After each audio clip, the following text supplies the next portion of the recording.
नमस्ते। 6-7 दिन तले गोटे भोजीर कार्यक्रम जोग देवाक जाइଥିଲି।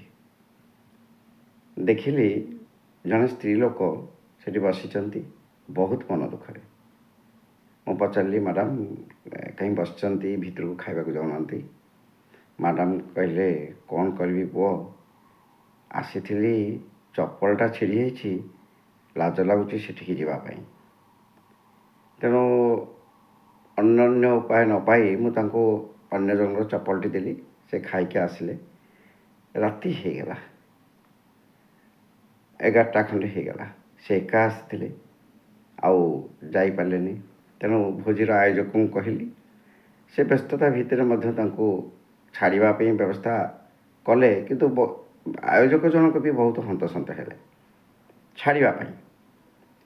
मोर यही कथा कहवार उद्देश्य होउछि भोजी केते टंका खर्च न हो अतिथि माने आपण पाख आमे अल्प किछि अधिका पैसा खर्च करी दुईटी काम जदि करि पारंते ताले एभली असुविधा दूर हो पारंता।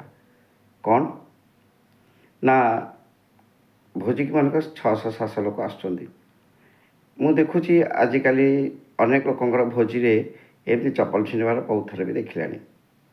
किछि लोक फेरी जाउछंती, किछि लोक दिन हेले जाके किनिकी पिंधुछंती, नाई तो भोजी न खाइकी भी पलाउछंती लाजरे।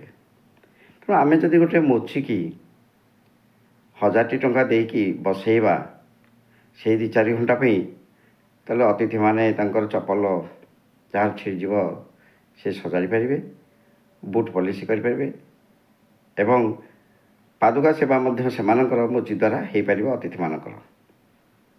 ये गोटे कथा। द्वितीय कथा आयोजक जमी परिस्थिति रे ये स्त्री लोकटी को साहाय्य कले से भी बहुत अस्तव्यस्त होते।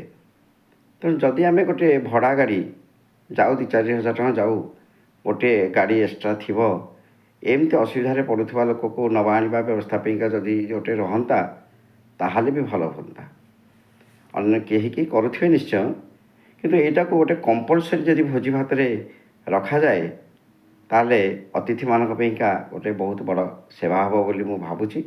आउ एभली सिचुएशन को मध्य अनायास आड़े हम एवं अतिथि मानकर यह द्वारा सेवा करहब।